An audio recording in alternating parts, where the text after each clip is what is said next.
Habari ya siku ya leo jamani. Kwa jina naitwa Lugano na hiki ni kipindi changu cha Lugi Podcast. Na ningeomba sana unifuate kwenye Instagram Lugi Podcast, YouTube Lugi Podcast na Facebook Lugi Podcast. Siku ya leo bwana, si niseme nini? Siku ya leo na mnyamwezi wangu, yani huyu si nisemeaje yani. Nashinda kuelewa nianzie wapi, lakini kwa ufupi tu. Huyu ni mwanangu way back. Mimi sina kuongea, hebu ngoja ajiintroduce mwenyewe. Sema mnyamwezi. LG. What do you do? Bwana, kwanza congratulations. Let's make Cheers, a toast, cheers, man. cheers man. Appreciate it. Hongera sana mkali. Asante sana mshikaji wangu. Bwana karibu bwana. Asante, hongera bwana. Hii kitu unajua uko unaongelea siku nyingi. No man. Lakini finally naona mambo safi. It's about time. Hongera sana mzee. Sometimes wanakuambia afadhali uchelewe kuliko kukosa kabisa. Amen. Kwa hiyo mimi nitakusupport ndugu yangu. Kama nilikwambia tutapushi, kama hivi tunabadilishana mawazo nini napendeza. Sawa. Asante sana bwana. Mimi kama ninavyokuambia ni yani wewe yani sijui nisemeni, kwanza siku ya kwanza tu nimeongea. Yani vizo kwanza ulinipa yani somo fulani. Nikaangalia nikasema ili mjomba wile ile yani almost tears on my eyes. Iliniingia ni pale. Lakini naomba bwana asante sana kwa kuja. Poa, safi sana. Lakini kwa siku ya leo kuna vitu vichache nataka kupick up your brain. Okay. Upande wa maisha kidogo. Okay. Upande wa dating. Okay. Uzoefu wako. Maana wewe mwenyeji wangu hapa unajua maana mimi nimetoka zangu Europe huko. Nimekuja zangu hapa wewe nyinyi ndio wenyeji wangu. I know. Unaona bwana. So nataka tukujua tu. Kwanza kabisa ningependa kujua kwamba toka umetoka Bongo. Na najua ulitoka wakati sijui niseme teenager au ilikuwa naweza kusema bahati nzuri mimi nilivyotoka Bongo nilifanya kazi kidogo. Ulipiga kazi. Nilipata kazi fulani, kama naweza kusema nilifanya kazi kama mwaka mmoja na nusu kabla sijaja huko. Kwa nilipata experience cha kazi kidogo. Sawa. Lakini kazi nilipata right after high school. Kana piga pale, nilifanyaga kazi kampuni moja inaitwa Gap Oil Kurasini kule. Gap. Nilipiga job pale kidogo, baadaye actually nilianza Business Times. Wakati wanaanza magazeti ya jioni ya Dar leo yani. Nilikuwa kwenye ile timu ile. Lakini mimi nilikuwa upande wa matangazo. Baadaye nikapata kazi Gap Oil. Kwa hiyo nilifanya nikapata experience vya kazi at a very young age. Umeona? Kabla sijaja kiwanja. Sawa. Kwa hiyo nimekuwa hapa kwa muda. Nimekuwa kwa muda na nini, kwa hiyo sijui topic gani utaka kuongelea, maisha, relationship. No, sasa mimi nitaka kwanza tu upande wa nataka kuonyesha mahusiano upande wa Bongo, uzoefu wako. Okay. Na ulipohamia kuja Marekani. Unaona kuna utofauti gani? Kwanza experience yako ya Bongo, ulianza kudate ukiwa Bongo? Uzoefu wako wa kudate kibongo bongo ulikueje? Alafu nataka kujua baada ya kuja huku utofauti wake na wewe huku unauonaje au imekueje? Through your experience mwenyewe. Okay, sasa mimi personally wakati niko Bongo nilikuwa na relationship. Na unakumbuka age ile umetoka high school, ukipata demo, ukimpenda demo, yani you are in all the way. Kwa hiyo mimi nilikuwa na relationship, na katika akili yangu nilikuwa najua huyu ndo nitakuwa naye yani forever, no matter what. At that time, at that age, puppy love ile, unaona, ukipenda umependa. Alafu mimi nilikuwa na wivu sana. Amini usiamini mzee. Unaonekana kama mzee wa wivu. Wewe, I'm telling you, download the file utaambiwa. Kwa mimi nilikuwa very serious. Kwa sababu I put all my energy, my time, whatever I had, nilikuwa I'm in a relationship. Sawa. Kwa hiyo nilipopata opportunity ya kuja US, at that time nilikuwa naye, nami nikafanya mchakato naye aje. Sababu nilishajua long term utakuwa naye, Tanzania mwenzangu na nini. Kwa hiyo eventually it happen, akaja tukaote, ndio ukaja nikazaa naye baadaye na nini. Lakini sasa kadri unapokuwa, unfortunately baadaye as you grow, responsibilities zinaanza kuwa tofauti, mnaanza kuona vitu tofauti nini, mambo ya kwenda kama nilivyopanga. Umeelewa? Lakini sasa naweza kusema faida niliyopata kwenye ule uhusiano, nilipata watoto. Umeona bwana, kwa hiyo kitu it's a blessing, huwezi kuna nini. Na ile relationship tu ambao nilijenga naye, familia, yani uhusiano wetu uliinvolve hata family. Umeona it was so big. Hata leo bado tuna huo uhusiano wa wazazi. Kwa anyway ile relationship ilivyoisha sasa niko US. Na kama unavyosema bwana ukienda Rome, you got like a Roman. Exactly. Lakini at the same time unajaribu kupenya alafu nawe unaingiza na culture zako mle. Sawa. Na nafikiri to me the biggest challenge for me ilikuwa ni labda culture. Culture kwa sababu kama unavyojua hapa US wanawake wengi wa huko whether ni mweusi wengi wamelelewa wametoka kwa labda kalelewa na mama tu. Hajawahi kuexperience baba au bibi. Sasa kwa sisi kama wa Tanzania mara nyingi una model your parents, your dad. Yani vile baba yako alivyokuwa anamtreat mama, anavyo take care of the family. Hiyo ndio formula unajifunza nao ukiwa mdogo. Umeiona. Lakini sasa unakuja unakutana na mtu ambaye hajawahi kuwa na mzazi. Hajawahi kuwa labda na baba around. Mtihani kalelewa na mama unajua familia za huku nje. Yani kila mtu yuko kivyake. Unaweza kukuta baba, mama, watoto, baba anafanya mambo yake, mtoto anafanya mambo yake. Umeona sio sana family ile kama huku kutokana na maisha yenyewe yalivyo huku kama unavyojua. Sometimes wanasema pengine hata sisi tungezaliwa hivyo huku tungekuwa na tabia kama hizo. The same thing South Africa. Wale weusi wa South Africa sio naki kama watu huku. Sasa ukiangalia experiences zao ile walivyo mambo ya kubaguliwa, familia zikavunjwa, baba yuko nyumbani, pressure ya family nini. Kwa hiyo sasa nafikiri challenge kubwa for me ukipata mwanamke huko ambaye alilelewa na baba na mama kidogo rahisi kudili naye kuliko yule ambaye hajawahi kuwa na father. Kwa hiyo hajui jinsi ya kudili na mtu kama wewe, especially kama Mwafrika. Lakini sasa unakuta at the same time ukianza kudili naye akianza kuona wewe una structure fulani hivi, unaona anapenda ile. Ni kitu ambacho labda alimiss. Ana kitu unique. Kitu unique kwamba bana I've never had a father before. Sijai kuwa na mwanaume kwenye relationship, una take care of this, you take care of that, I'll handle it. Kwa to me culture shock inachukua muda, lakini sasa unajua kwa mimi nilikuwa naangalia kwa mfano nikidili na mtu hapa. Kuna vitu vile meja huwa naangalia. Kwamba bana mtu anadili vipi labda na family. Kumbuka mimi my previous relationship ilikuja na watoto. Kabisa. Kwa labda naangalia bana huyu mtu anawatuzi vipi watoto. Family anaionaje au labda ana mtu wa dini anapenda dini. Kuna vitu fulani unaangalia. Kwa hiyo ukipata vitu vile base zile sasa unaona mtu bana mtu wa family. Umeona labda mimi niliharibika kwa sababu ex wangu alikuwa anapika sana. Mimi wakati nimekuja washikaji wote wako wanakuja kula pale nyumbani. Kwa hiyo nilikuwa naangalia hivyo vitu bana huyu jikoni vipi yuko vizuri? Anapika. Umeona kuna vitu nilikuwa navicheki mimi mwenyewe. Of course naweza kusema labda watu hapa wanapenda sana communication. Unaona sisi tulivyolelewa sio lazima kila kitu mwambie mke wako au mwanamke wako. Amshei kuna vitu huwezi kumwambia everything. Umeona sasa wanawake huko wanapenda ile kila kitu anataka kujua muda wote uko wapi. Unafanya nini? Anataka breakdown ya kila kitu. Unauliza ngapi? Sasa vitu kama vinaboa. Unaona kama mtu anakubana hivi. Afu wewe marafiale wewe. Of course. Sisi marafiale. Umeona bwana. Kwa hiyo lakini ndio hivyo kuonekana angalia vitu kama hivyo nini nakwenda. Umeona lakini naweza kusema challenge kubwa ndio hiyo labda culture. Umeona kwa hiyo inachukua muda kwa adjust na nini lakini ukishajua kudili na wale watu na wewe kidogo una introduce culture yako ile. Umeona ukiona anaikubali culture yako kuna vitu fulani mnaelewana vile. You can work with it. Umeona kwa sababu ndio hivyo yani tumechagua kuja huku. Inabidi ufigure out there you go. Kama wazungu wanapokuja Afrika unaona wanajifunza culture vyakula nini. Piga vitenge nini. Mambo kama hayo. Kwa to me that was the biggest challenge. That's what's up. Kingine ningependa kujua tupike your brain. Sasa tumetoka kwa experience kutoka kwa wenyeji wetu. Sasa imagine kwa sisi wa Afrika kwa Afrika tuna face challenge gani? Yaani wewe Mwafrika, wewe Mtanzania. Nimetoka zangu Tanzania. Nimekuja hapa naonana na Mkenya au naonana na Mkameruni. Kuna challenge gani ambazo ize kwenye mambo ya kudate au kujuana au kuna ubaguzi kuna matabaka kati ya sisi au inakuwaje?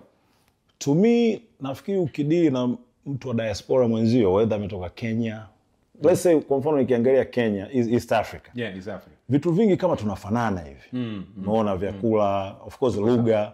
Umeona Kenya na Tanzania karibu, labda Congo, East Africa. Yote. West Africa naweza kusema bado ni diaspora. Umeona, lakini unaweza kutalaba vyakula vyao tofauti. Umeona hair culture tofauti, lakini for the most part mimi nafikiri wa Afrika wengi, Afrika wote tunaendana. Kuna vitu vingi we can relate to each other. Kwa hiyo inakuwa rahisi. Sema tu naweza kusema challenge, kuna wale ambao wa Afrika walikuja hapa alafu wakaadapt zile tabia za Kimtoni. Na unajua mara nyingi watu wa kuiga wanakuwa extra kuliko original. So unajua mimi sawa. Sasa kuna wale wanapitiliza sasa. Kama vile kapata freedom huko alikotoka. Labda libano huko sasa. Aifungwa kamba mguuni sasa hivi anachia sasa hizi anatoka baruti. Ndio hivyo. Hao wanakuja huku kapiga kozi zake, she's making a money. Unajua tena. Yeah, naweza kusema hiyo ukipata wale ambao wanataka kujifanya sasa wa Marekani kuliko wa Marekani. Shida. Umeelewa?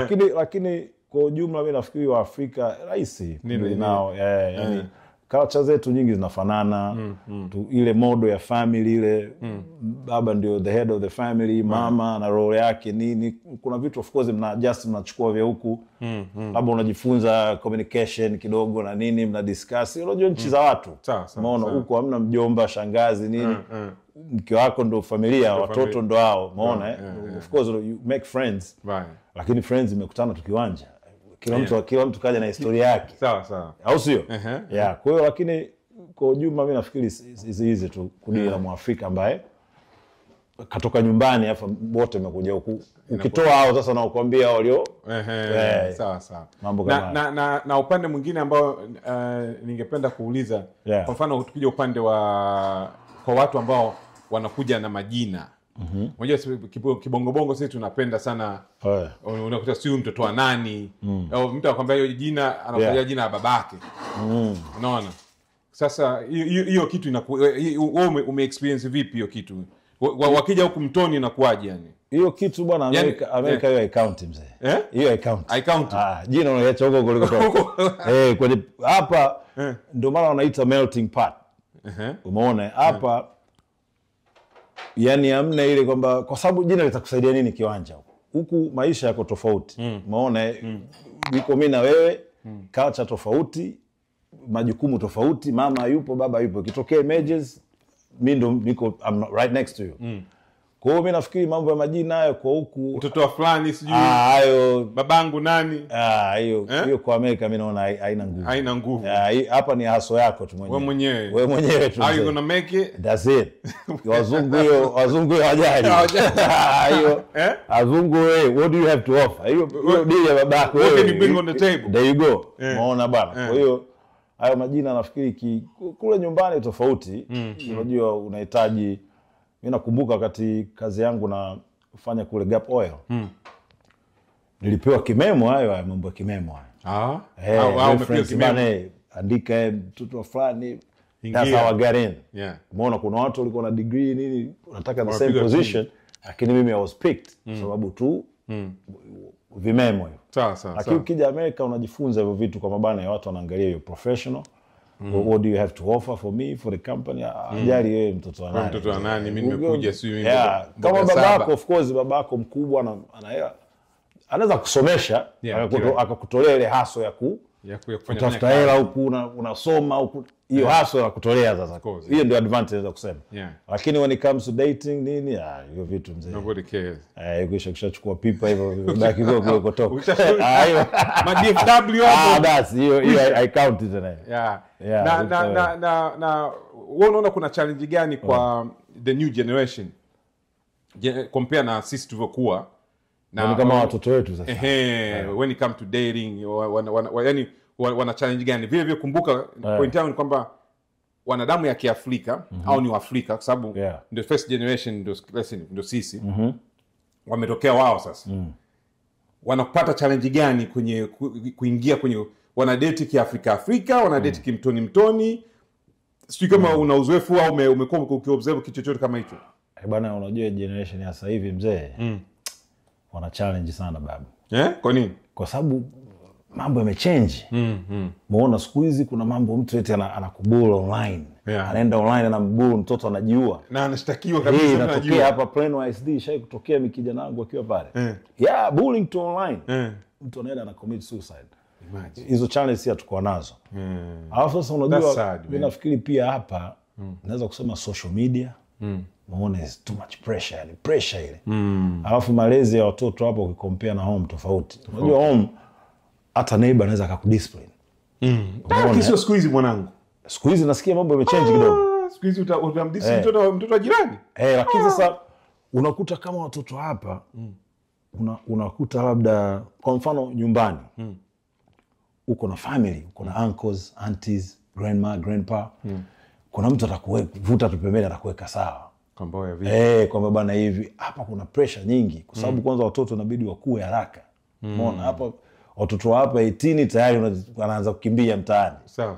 Ile time yetu mzee 18 bado kwa home. Mimi nakumbuka home tulikuwa nakaa na uncle zetu in their 30s man. Unakuta ndo na take care of everything. Yani mtu miaka 25 30 yuko bado ile. Lakini sasa hapa mtoto 18 hata hajakomaa kivile. Nakwambia tayari ana mambo mengi. Inabidi aanze maisha, afanye kazi, pressure zile za kulipa mabili huko kwenda shule nini. Na unakuta maisha hapa wazazi wako busy na kazi, hamna anko kusema anko anakusaidia hiki mjomba nini. Umeona ni ngumu kuona pressure sana yani. Una pressure sana social media ndo man. Kwa wao dating zao ni nini? Ni online to online au inakuwa ni sasa unakutana mashuleni. Inaweza kuwa online of course kuna at that age labda high school or middle school unakutana na msichana shule nini vitu kama hivyo. Lakini sasa yani mimi naonea huruma sana. Tunawasaidia kuongea nao. Lakini sasa unajua uwezi kutumia the way sisi tulivyolelewa mimi zamani nakumbuka ulikuwa uwezi hata ukidate hapa wazazi wako hawezi kujua. Kwa sababu especially unajua culture yetu wenye kiusi. Unaanzaje? Mzee anakuambia bana lazima usome umalize shule uwe na mji wako. Ndio uanze kutuambia unataka kuoa. Sasa huko unajua wanaanza wadogo wenyewe hawajakomaa. Kwa hiyo wanaanza kudili na vitu at the very young age hawajakomaa hivyo. Family za huko tofauti, family structure ile hawana ma uncles aunti wa kuwasaidia.